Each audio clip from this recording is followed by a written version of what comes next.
What is up, guys, gals, and non-binary pals? My name is Naomi. Welcome to House of Miscellania. Today, I'm coming at you with a kit up and chat instead of a whip and chat. And yeah, things are looking a little different than they normally do. Although I have a canvas here in front of me, it is mostly just backdrop because I wanted to show her off to you. If you're not seeing an unboxing already of this, you're going to see an unboxing of this beautiful piece from Geneva Bowers come out. This is Cup of Sunshine, and it is the piece that I am working on for Black History Month. If you joined me for my last whip and chat, I did tell you that I wanted to talk about Black History Month and what it means to me, why it was so important for me to work on a kit for Black History Month, and little more about that. Now, as you can see, this beautiful canvas, this woman of color is not pink or purple or blue, but she is a beautiful brown woman, and I am obsessed. Diamond Art Club came out with these canvases right as I was complaining that the kit that I had to work on was just not cutting it for me. Really upset me, and I believe I showed you the last time what one that was. This person is like kind of an ambiguous person of color, but it's Wishes from Erica the Goober, and she was pink, guys. She was pink, pink, pink, pink, pink. Not a person of color. So I was very glad that I got to work on that. I'm going to get to work on this. So I'm going to be kitting her up and talking a little bit about, actually I'll leave her here so you can stare at her beauty, but I'll talk a little bit about Black History Month and why it's important to me while I'm kitting up. This may last a little bit longer than a normal whip and chat. I'm not sure. We shall see. It just depends on how long it takes me to talk about it, because the fact of the matter is that it's not something that can be rushed through, I don't think. I think that I wanted to talk about this subject and let it breathe, and you can stick around or not stick around, as the case may be. I don't want you to feel pressured to stay, but if you do stay, I think you're going to learn some facts, not only about Black History Month, but about me as a human being as well. So Black History Month, it was founded by Carter G. Woodson, a historian, okay, and known as the father of Black history. Started first Negro History Week, okay, in 1926, which later became Black History Month. It began as a week, originally observed in the second week of February to coincide with the birthdays of Frederick Douglass and Abraham Lincoln, respectively on the 14th, Frederick Douglass, and Abraham Lincoln on the 12th, same as my son. It became a month in 1976, and it expanded when Gerald Ford recognized it during the country's bicentennial. Other countries celebrate Black History Month as well. That would be Canada. It's also in February, and the UK in October also observe them as a month, and each year has a theme. So the Association for the Study of African American Life and History, or the ASALH, sets an annual theme. For example, last year's theme was African Americans and the arts. So it is supposed to be a celebration about Black excellence. Now, that could be, contributions in science or music, politics, literature, sports, and civil rights. And then many major companies and schools participate.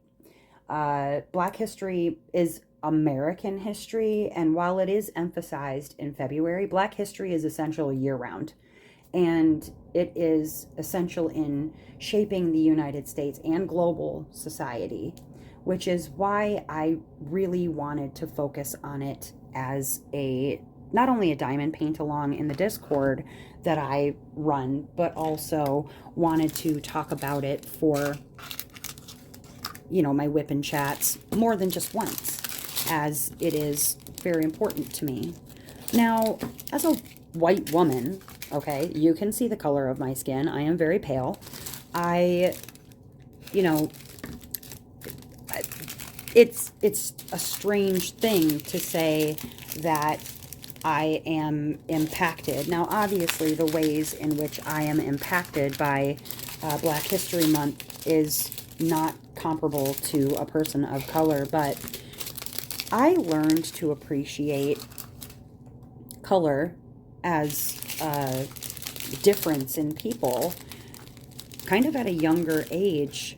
My father was military, and so I grew up in a very diverse sort of way of living.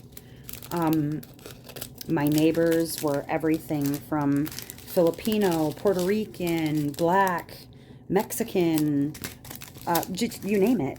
There was every kind of person surrounding me, and I feel like that has been a boon throughout my life, because as human beings, we're not born with racial prejudice. It's something that we learn from our parents or our society, different ways that we interact with each other. And so my personal experience with being around people of color had always been positive, and I've loved to be able to feel like a part of every person's family that I've been friends with. I have friends that I've had for life who didn't matter the color of their skin or what, where they came from, where they were raised or brought up. We were family. And I live and have lived in primarily diverse neighborhoods, and I am grateful for that as well. Now, there are people who use what I would consider to be hurtful language around the kind of neighborhood that I live in. And it's hard because I feel like there's a connotation to it that speaks of a certain kind of person, and that's something that's always bothered me. Now, it's hard to talk about diversity and racial difference and things like that without, causing either I'm good at putting my foot in my mouth. We've talked about that. So I didn't really want to talk about anything that was necessarily like political or, controversial. I wanted to talk about my firsthand experience with regard to very, very special moments for me as a young person, understanding the difference between us as humans, as far as when I really understood that there was a huge difference, okay? I remember that as far as back as I can remember, from probably, I would say prior to 3rd grade, obviously I saw with my eyeballs that my neighbors or my friends were a different color, but I never really thought in terms of, okay, you're black, and you're brown, and I'm white, and whatever. Like, that's something that obviously when you get older, you start asking questions, and either your parents are sensitive enough to answer those questions, or they're not, one or the other. I was very lucky that both of my parents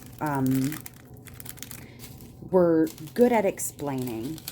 Now, I think I remember asking my mom why someone was brown. And I don't think she really understood the question, but she did the best with it that she could. And that was around probably the 3rd grade. Now, I'm sure at the time that she probably faked her way through some answer, that she was doing the best she could with giving me what she thought that I wanted. But I stopped to think, as my kids got older, you know, from infancy to 3rd grade, and to wonder to myself, like, oh my gosh, what if I'm asked this question? Why are people brown? Now, my mom, if I remember correctly, gave me a sort of, well, because when certain people are from certain places, they're darker skinned because the sun affects their skin types differently. Something along those lines. I'm massively paraphrasing. And I probably gave a similar answer to my kids when the question may have come up. But I remember the first time that it mattered. And it was strange because to me, at, 8 years old, it didn't matter. It really didn't matter. But I remember that it mattered to other people, and that confused me. I had a school teacher. His name was Michael Hibbler, and I remember it because he was my favorite teacher. He taught us about so many amazing things. He knew about science, and he knew about art, and he knew about music, and he knew about sensitivity, and he understood what it meant to be a teacher of young minds and to keep things interesting. We had a program when I was in school, and it was called the FAST program, F-A-S-T, Families and Schools Together. And we needed liaisons, teacher liaisons, to be a part of the program. And that year, it was the first year they ever had this program. And he was one of our teacher liaisons. And I was always happy that I was part of that program because he was my favorite teacher. Well, I remember that we were running through the program basically throughout the whole school year and over just before and over Christmas break. And when we returned from Christmas break, we returned to our program. The program isn't the important part. The important part is the part of the story. And that was the teacher, Mr. Hibbler. He, separating these. He was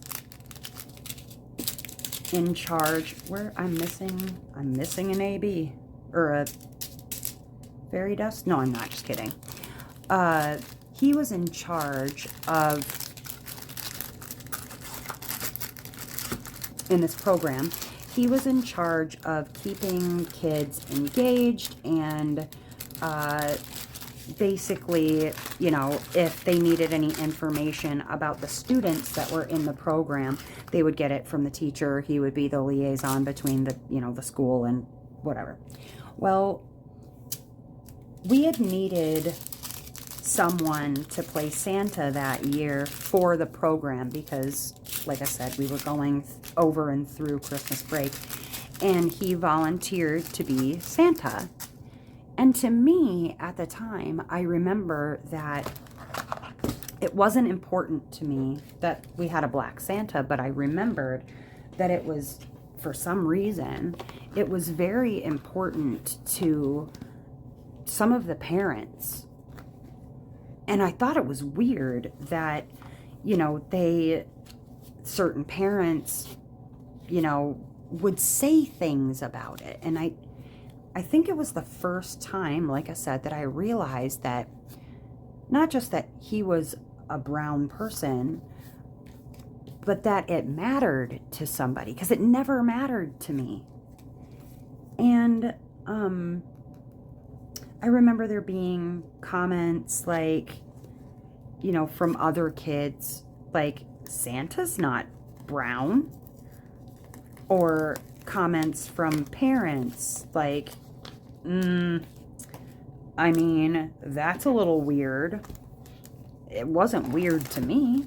I didn't really know that aside from our, you know, usual picture of what Santa looks like, that any of us really knew what Santa looked like, right?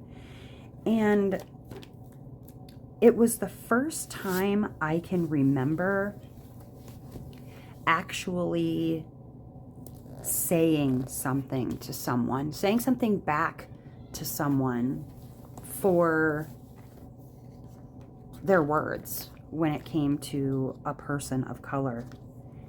And I never stopped after that.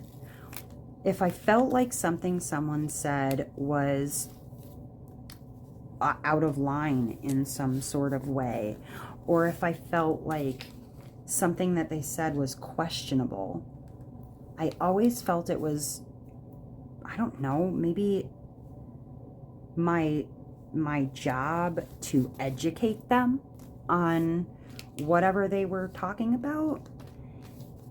And it isn't my job to educate anybody, but I do feel like it's my job to educate people who are my same shade. Because I imagine, and still do to this day, I imagine it must be simply exhausting for a person of color to explain and explain and explain why they're different or what is different or whatever about themselves to people who are not. That has to be just endlessly exhausting. I can't even imagine. And so I do try to do my part in making sure that I at least tell people what I know. Now, I have not had a lot of bad experiences myself with regard, sorry, I had to go get a pen, with regard to a person being told, right, about themselves when they say something that I think is maybe not as appropriate. Then again, there are times where I've had to get louder than maybe I would like to. But I always will. I always will. I've been the kind of person my whole life to try and make everything fair and equal and normal, and to bring people that I always felt like maybe were a little more disenfranchised or a little less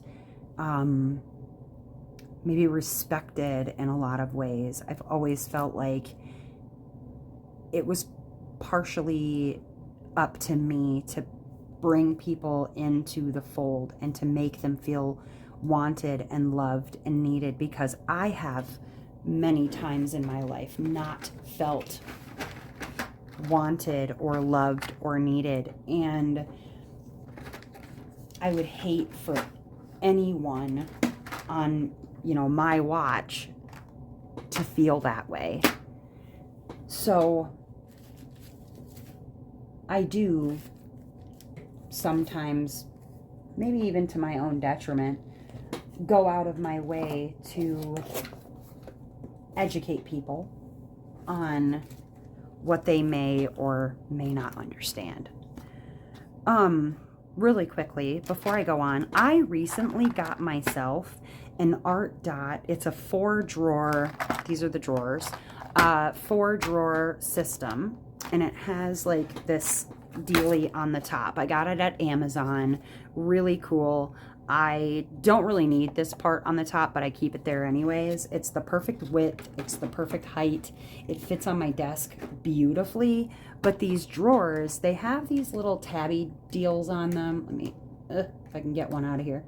They have these little tabby deals on them that are supposed to be like the drawer handle or whatever. They go in here, but the problem is when they're in there, the drawers don't fit in here, like they don't line up correctly. And then the other thing is that the things are loose. So pro tip from a friend of mine was to there's these cardboard things that come in between the drawers, and it says art dot on it. It's a whole piece of cardboard.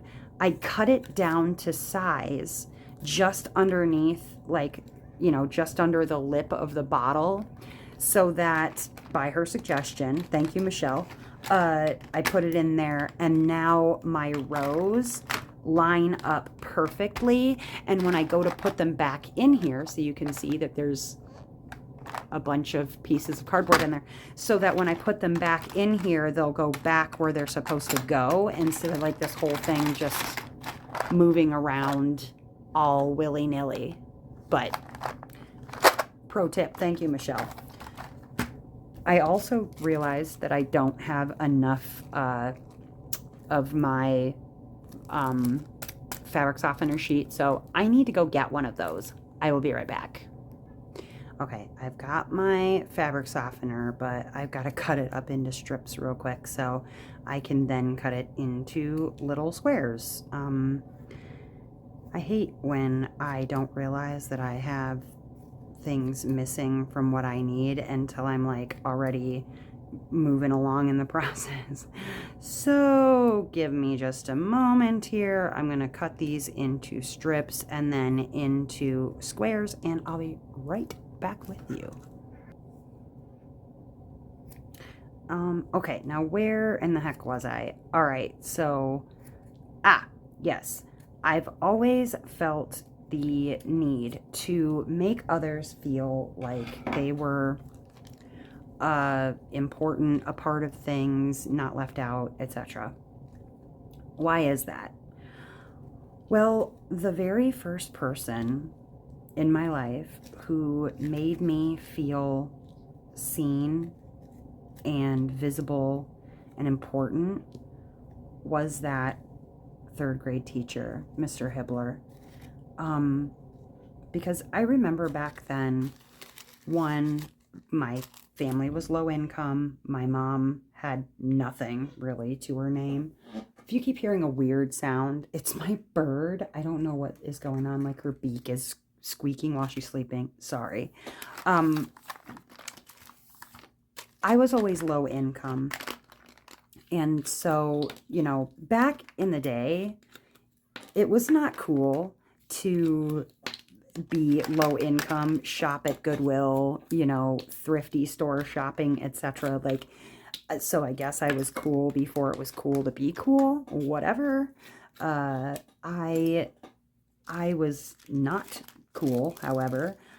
We were dirt poor, and I did not engage much in school. I didn't talk to many people. In fact, I fought with a lot of the kids because they picked on me or whatever.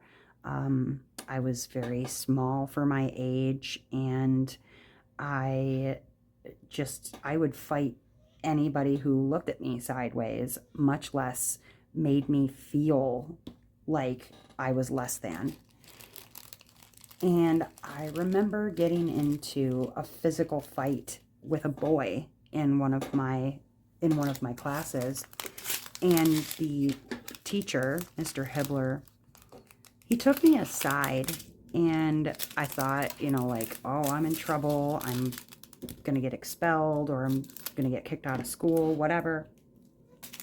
And I remember he took me aside into the classroom, and he asked me, you know, like, questions about what was going on in my life. Like, why was I fighting that boy? And, you know, whatever.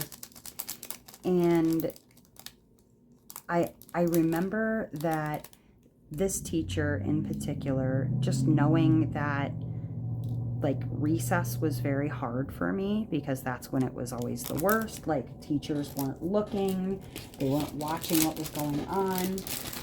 It was the easiest time for a little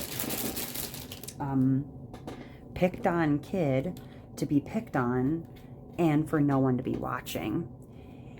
And I remember that after that day and talking to him about my life and like what I was experiencing in school, whatever, that he would let me stay in for recess and I wouldn't be forced to go out with all the other kids. I could stay in and clap erasers or put books away or whatever. Like he found something for me to do so that the answer wasn't for me to be picked on by the kids. Like I was given a task. I was given something to do that wasn't just, okay, go get picked on by these kids because you're an easy target.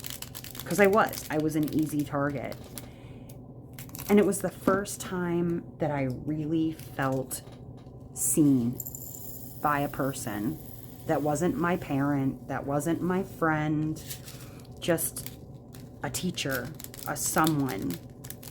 And so I think I felt like when I heard other kids or even parents in that program that I was in talking about how weird it was to have a brown Santa or whatever, why I reacted so just vehemently about it and why it was so important to me that their opinion didn't need to be something so, what felt like to me anyways, I don't want to say volatile, but just negative. It felt negative. It felt like even if they weren't saying the words, that they meant something mean. And then I understood what certain words, even if they're not meant to be racist,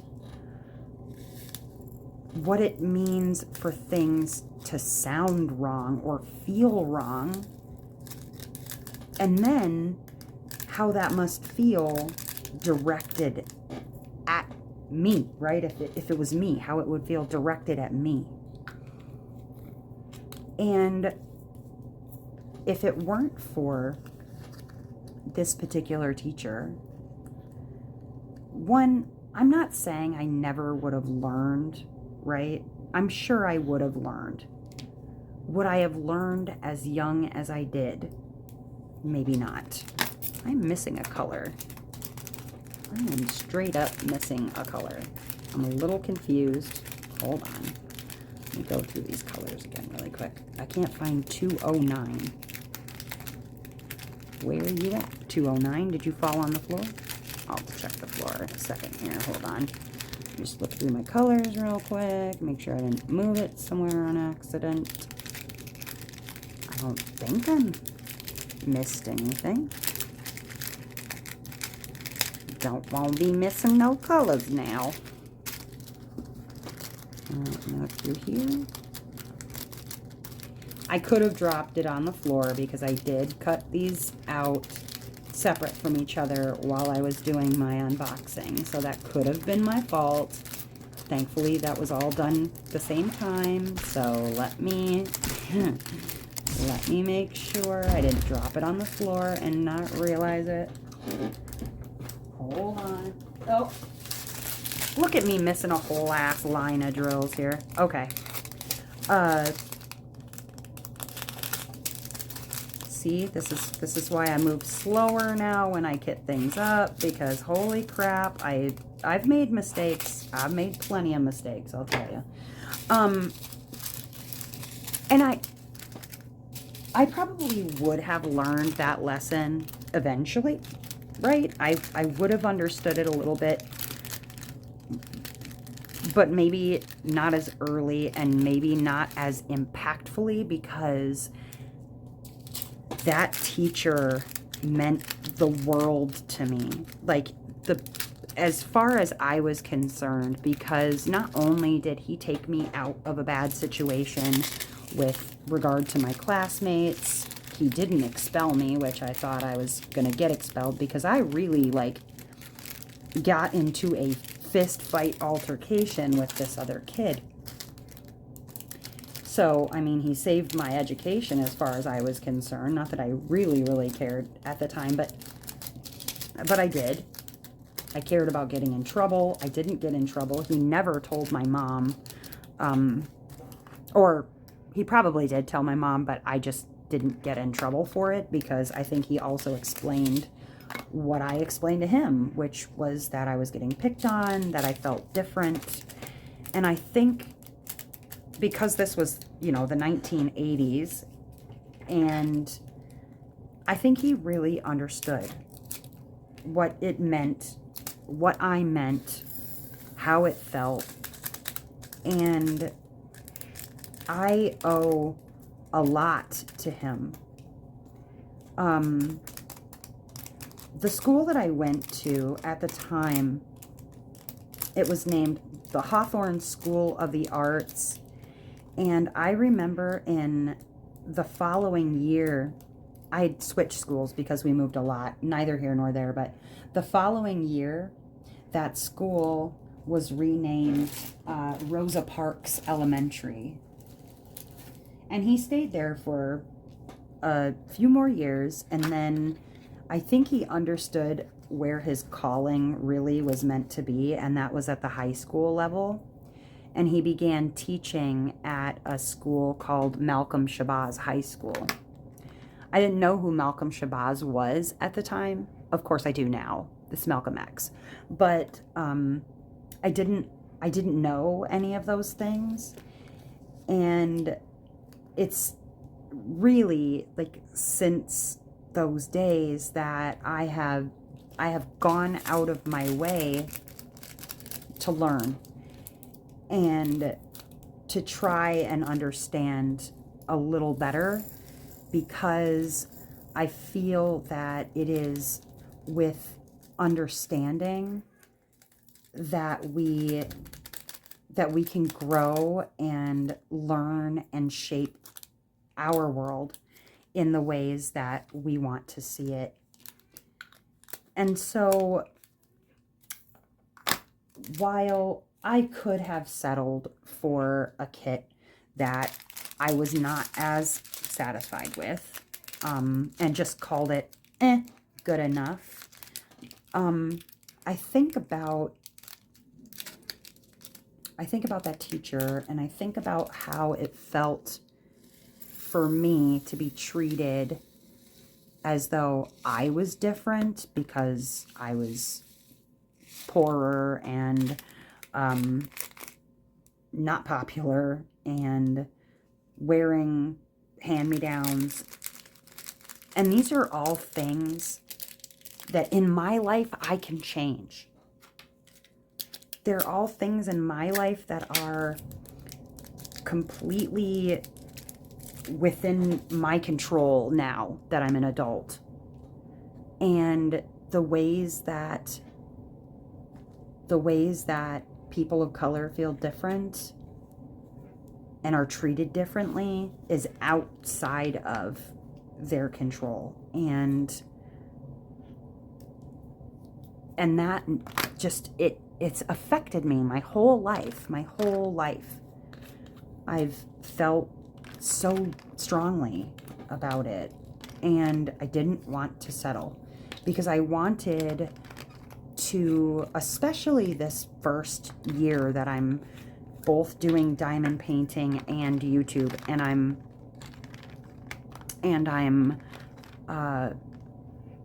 using this in a way as a means for getting out a message of any kind, whether that's about sobriety or about diversity or acceptance or whatever, that if I have a platform for a message, then what do I want the message to be?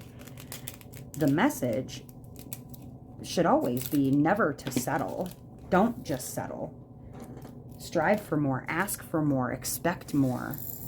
And then on top of that, you know, I want to be this change that I want to see in the world now.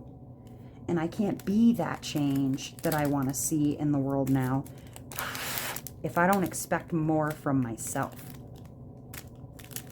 And I do. And I do. So I wasn't going to settle. I wasn't going to settle, and I wasn't going to go, it's fine. It isn't fine.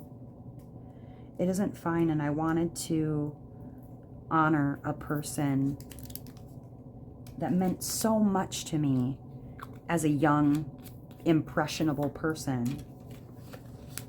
And I'm not sure whatever happened with that teacher. Unfortunately, I moved out of that city. I did keep in touch for a really long time after the fact.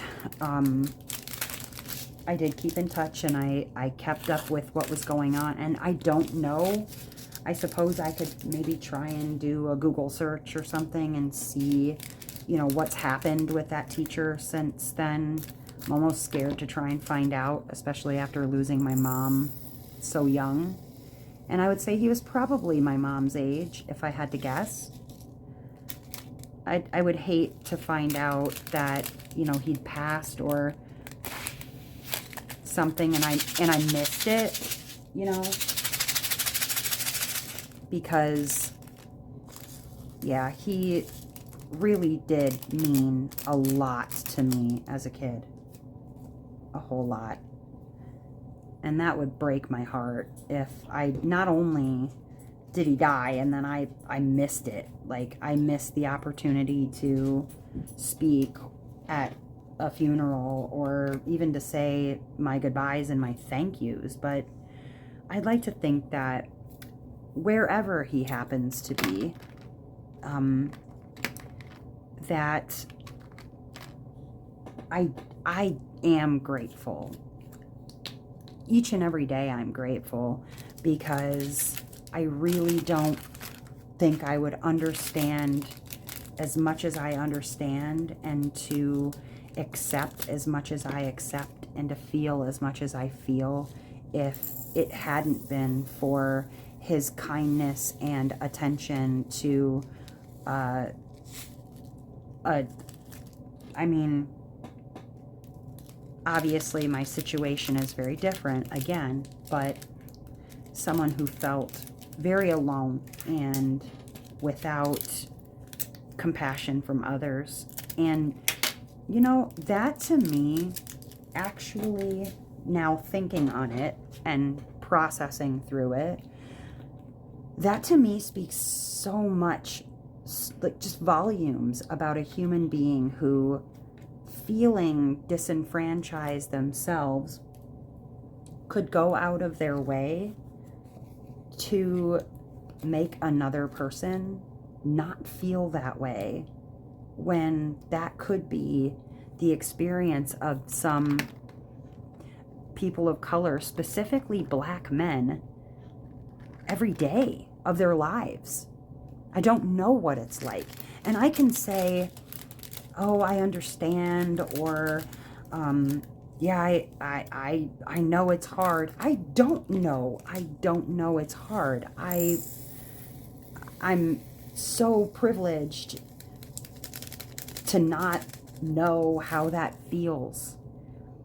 And I was very fortunate that in my ethics class in college, that we were asked to read white privilege and to discuss white privilege. And of course, you're going to get people who just simply don't get it. They don't understand what white privilege is. They don't know that they have it, which is kind of the point and the benefit of having it, is not knowing that you have it, not understanding that you have it. Because I do understand my white privilege in a lot of ways. And so it just like looking at it from that perspective, and the way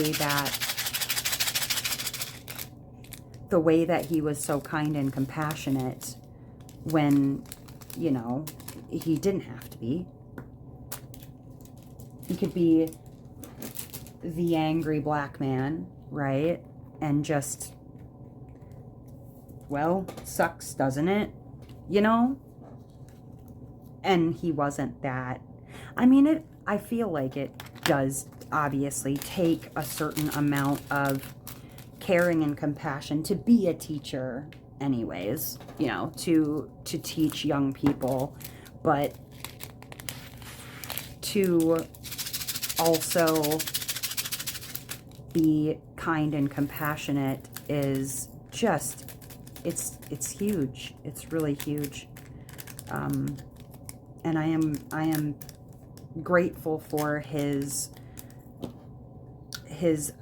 patience and his attention and his understanding of me as a little human being, you know. And then I also feel like I've been fortunate enough to have some very close friends who are people of color, not just because of, you know, my upbringing being more diverse, thanks to the fact that my dad was in the military, but also because the areas where I've lived, I've, you know, been able to branch out in a diverse way, but my best friends, it's been wonderful to never feel like there was color that separated us as human beings. And I lost my best friend from the time that I was in middle school, a month before I lost my mom. And I think about, well, one, her mom and dad, they were, well, her mother was black and Puerto Rican, and then her father was black.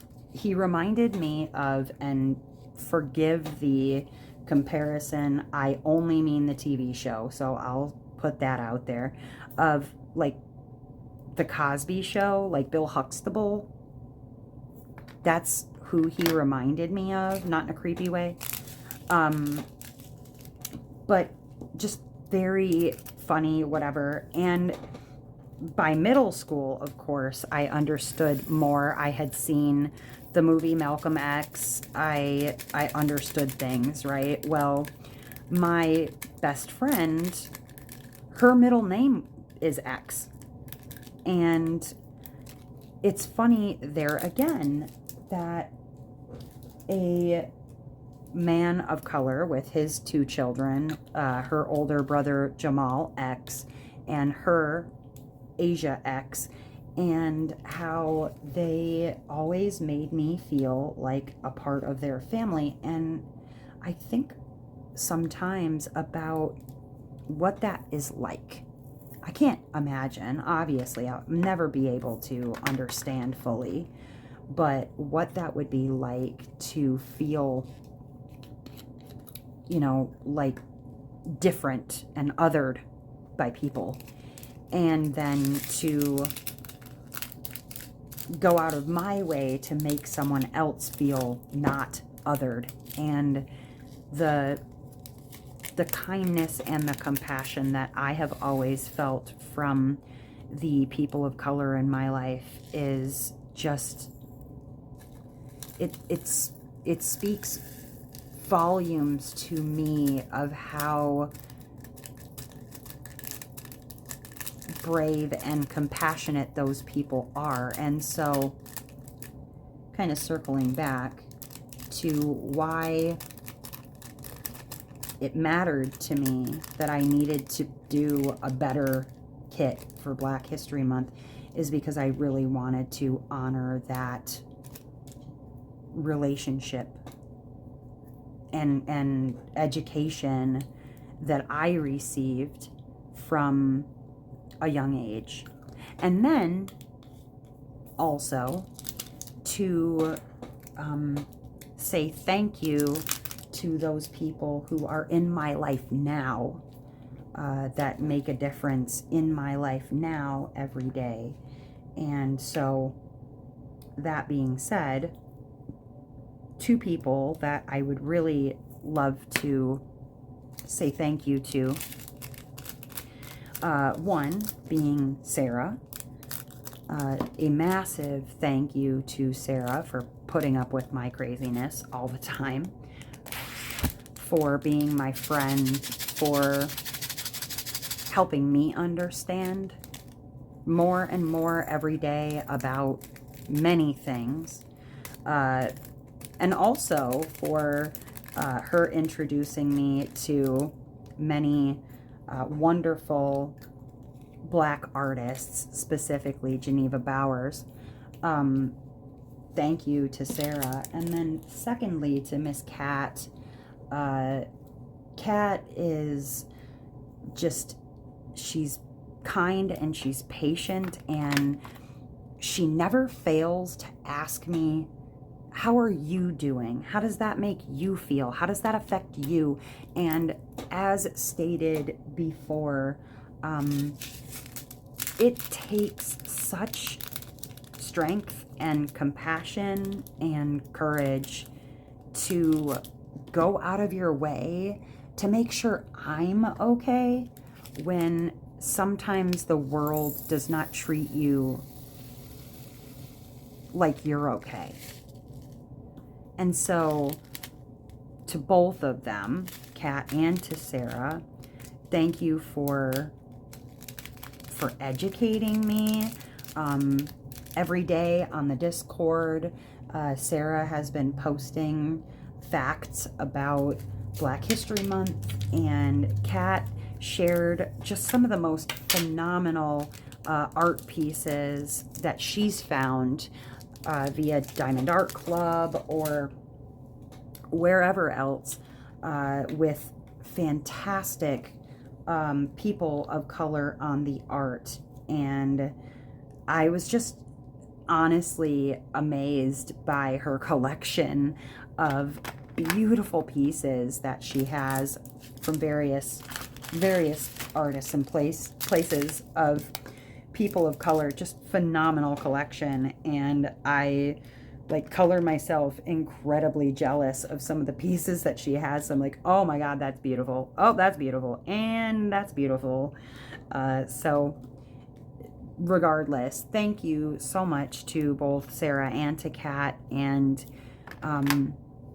if ever you need anything from me, never hesitate to tell me when you're not okay, because the fact that you do check in with me and you make sure that I'm okay, it means more than you realize. And I know that it takes more strength than you have the time or energy probably to explain. So I did want to say thank you to them.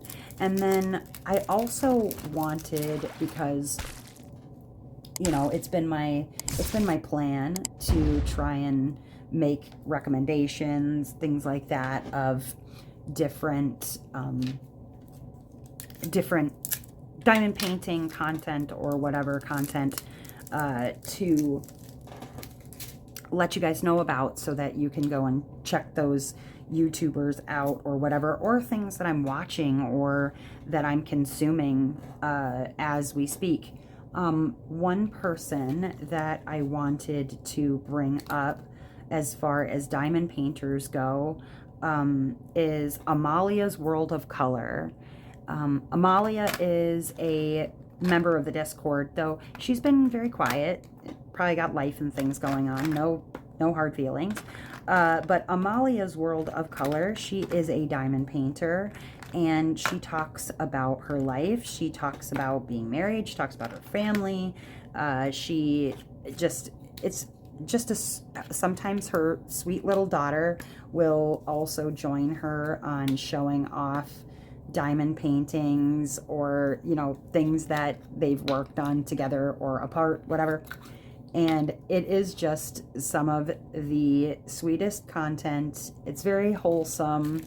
I love it. And, you know, it is always interesting to see things from a different person's point of view.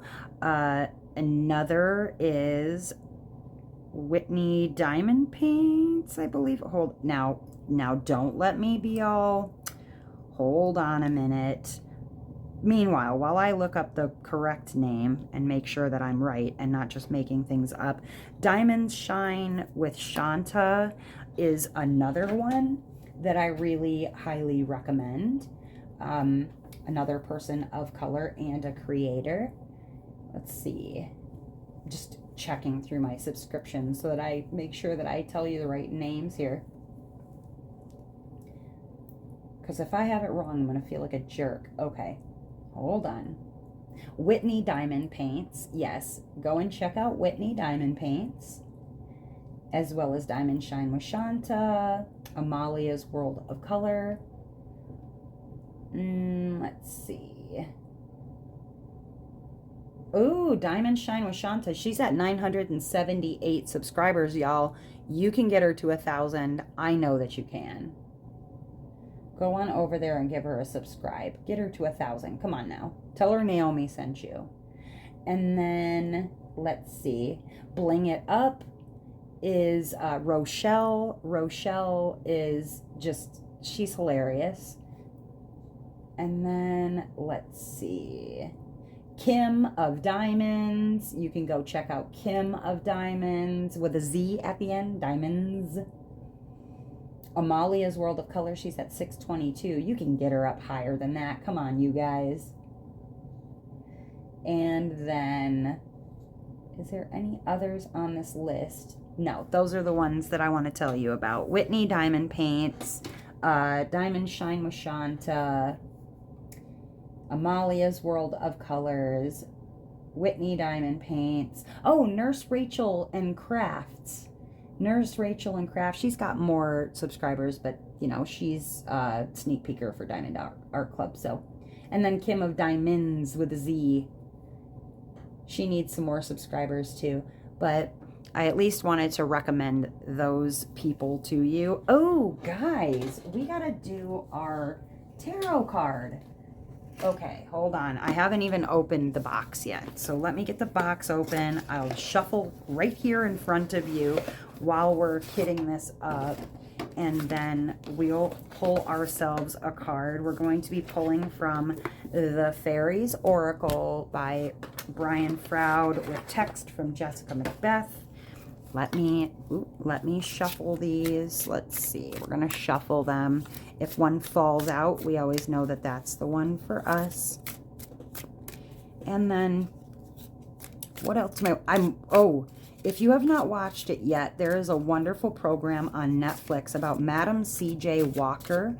If you want to learn some really, at least historically fantastical facts about Madam C.J. Walker. It's really a fantastic series on Netflix. Loved it. Absolutely loved it. And, learn some things about people of color. Oh, uh-oh. That was that one. And I think I saw boobies. So let me take a look at the card really quickly and see if we're...